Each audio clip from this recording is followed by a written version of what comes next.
as you were. When we started the project, we obviously played or replayed the original Gothic games to have kind of like a fresh memory. Because I mean, in your head, you always have a better version like kept than it actually was.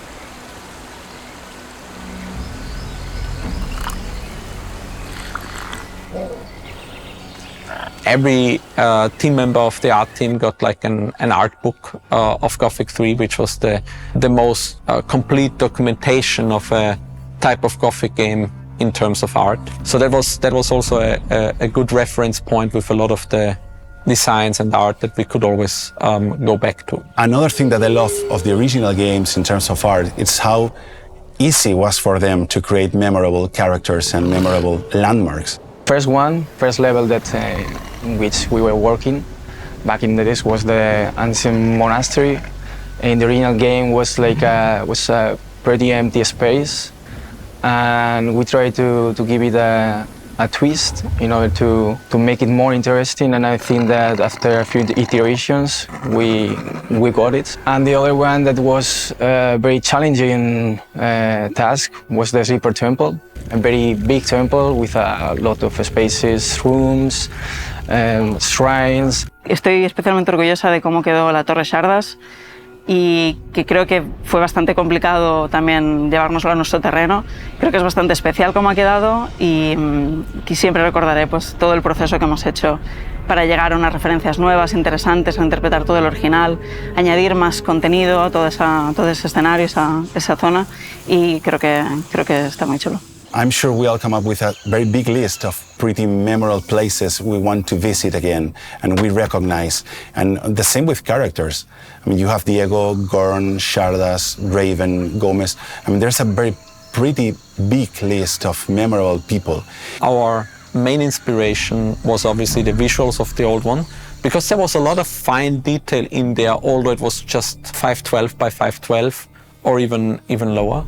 So we tried to extract that and read that. So we categorized the characters in tier A, tier B, and tier C. So tier A is like the full-on like main story NPCs that are like super critical for the main stories that you interact with a lot. And for us, it was also very important that every phase need to be unique and like also feature a certain level of detail. When you have some original material, I mean, you have like a starting point, but that means that you need to get creative in doing something new and adapting it to something that feels more real. So I'd say like it was really fun having the original and also seeing what the fans had interpreted this character to look like through the years. You know, we looked at a lot of fan art and a lot of cosplays and everything to redesign these characters. When we talked with Alkimia Interactive team, there was a need for around 60 story important characters. Besides that, there was also a need for a couple of hundred unique NPC characters. That was a major challenge, to create that number of characters within a time and budget constraints. To address this, we created our own tool called Maestro, which allows us to mix and match faces, armor items, wardrobe items, hairs, textures, anything. I mean, we did all the tier A characters pretty early. The other characters got assembled pretty late in the development, and then we realized, okay, we need certain additional features for making characters more unique. So for example, the characters in the Storm Camp, they all have unique tattoos. We worked with a professional tattoo artist to come up with a clear visual language and also what sort of meaning these tattoos could bring. We really tried to emphasize tiny details. We were getting concept images, 2D concept images from Alkimia Interactive with detailed description of the characters, and from there we created 3D models and rigs for those characters. A big focus of ours was to create those characters to be super optimized.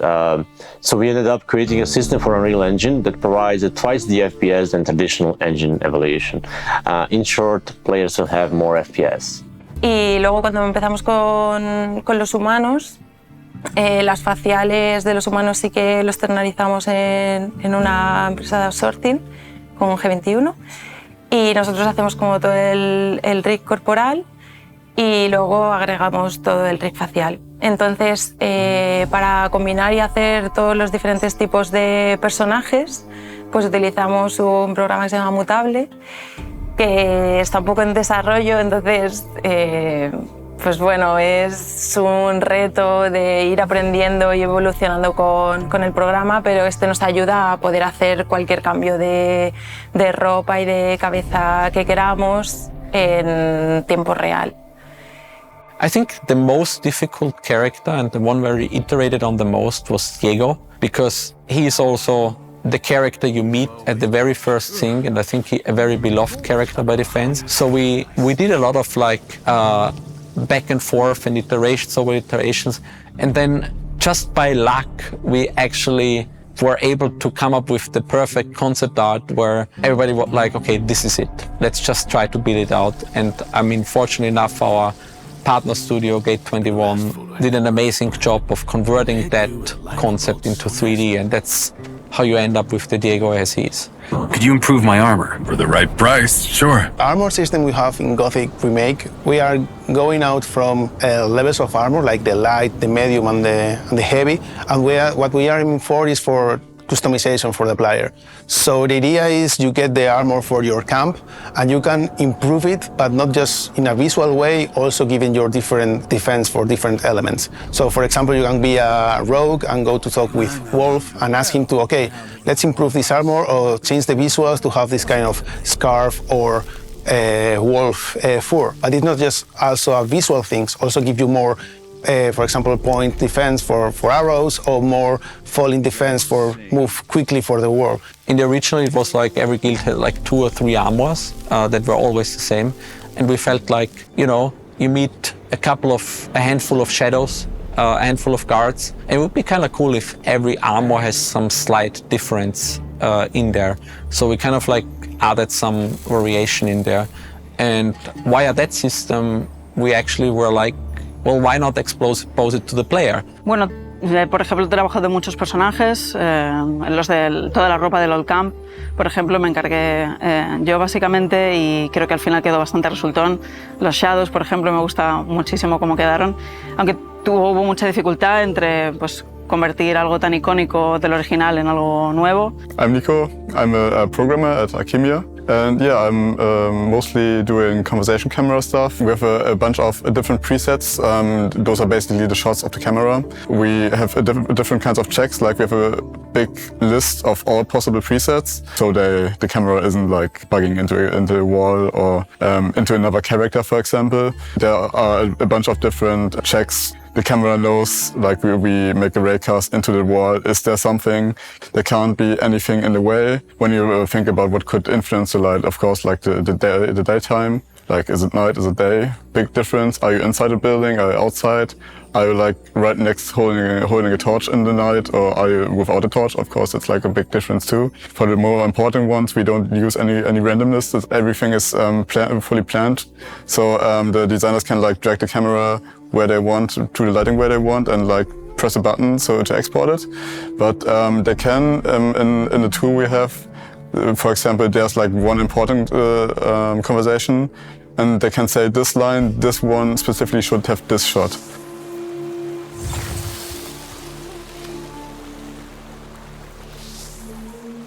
In the third card team, we try to give it more soul to the game. We try to make it more alive, more dynamic. The creatures feel more alive when they interact with the environment. Also, we take care of the climate changes, such as in the swamp camp, there are this fog environment. feeling the environment so reactive towards what is going on, and to see that the creatures actually live in their own and interact with the system. The fans, they only have seen the tip of the iceberg of everything we have ready for them. In other words, the color, the intensity of the sun, the cloud cover, the rain, the chances of a storm breaking out, the varying intensity of a rainfall, the waves growing stronger during storms, lighting striking the sky and illuminating the night, or even the fog lingering after a storm. So many factors affect the lighting and the overall look of the game that controlling them while staying true to our artistic direction, you know, the Baroque, has been a major challenge. El departamento de animación siempre hemos querido mantener la esencia del juego original. Entonces, para nosotros este ha sido realmente un objetivo y hemos tenido que ir con mucho cuidado de hacer animaciones adaptadas a los tiempos de ahora, que son más realistas probablemente, pero manteniendo la esencia del original. Main challenges, I think, is of the game basically is to make the movement so responsive and connect the responsiveness of the player wants. And this is the kind of things that animation programming is really important, because you want them to give the sensation that they have full control of the actions and also do cool stuff. And for example, some technology that we are using right now that is motion matching. Using motion matching basically allows us to have a huge amount of animations and blend between all of them, and that will give us more natural transitions between all of them. En humanos, por ejemplo, estamos usando más el estilo de animación con traje de captura de movimiento, concretamente con un sistema que se llama Xsense, y realmente estamos consiguiendo resultados muy interesantes, pero con las criaturas, en cambio, hacemos más animación post-to-pose, y eso también nos permite un poco más innovar y salirnos un poco más de lo que es la realidad, ¿no? Y entonces cada uno de ellos tiene su gracia.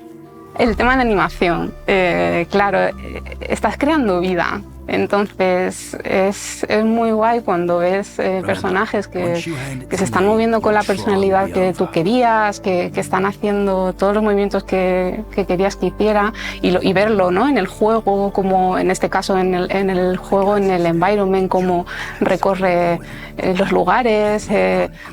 Y no solo los personajes, ¿no? Todas las criaturas, todo lo que tenga vida es especial. Realmente me está gustando mucho cómo estamos llevando las cinemáticas, creo que están quedando muy interesantes, porque es un momento en que en el animador en el videojuego tenemos que hacer animaciones muy específicas, ¿no? De un tiempo muy concreto y unas acciones muy concretas, con un tiempo muy justo. En cambio, las cinemáticas nos permite al animador explayarnos más y hacer animaciones un poco más libres y a veces más épicos e innumerables. It's clear that they are a very vocal community. I think we are taking some decisions to get closer and closer to the way they see the game and the way we actually see the game. And this attitude of listening to the fans and trying to understand what they were trying to say, as with their criticism, it's something that we always apply to the art team as well.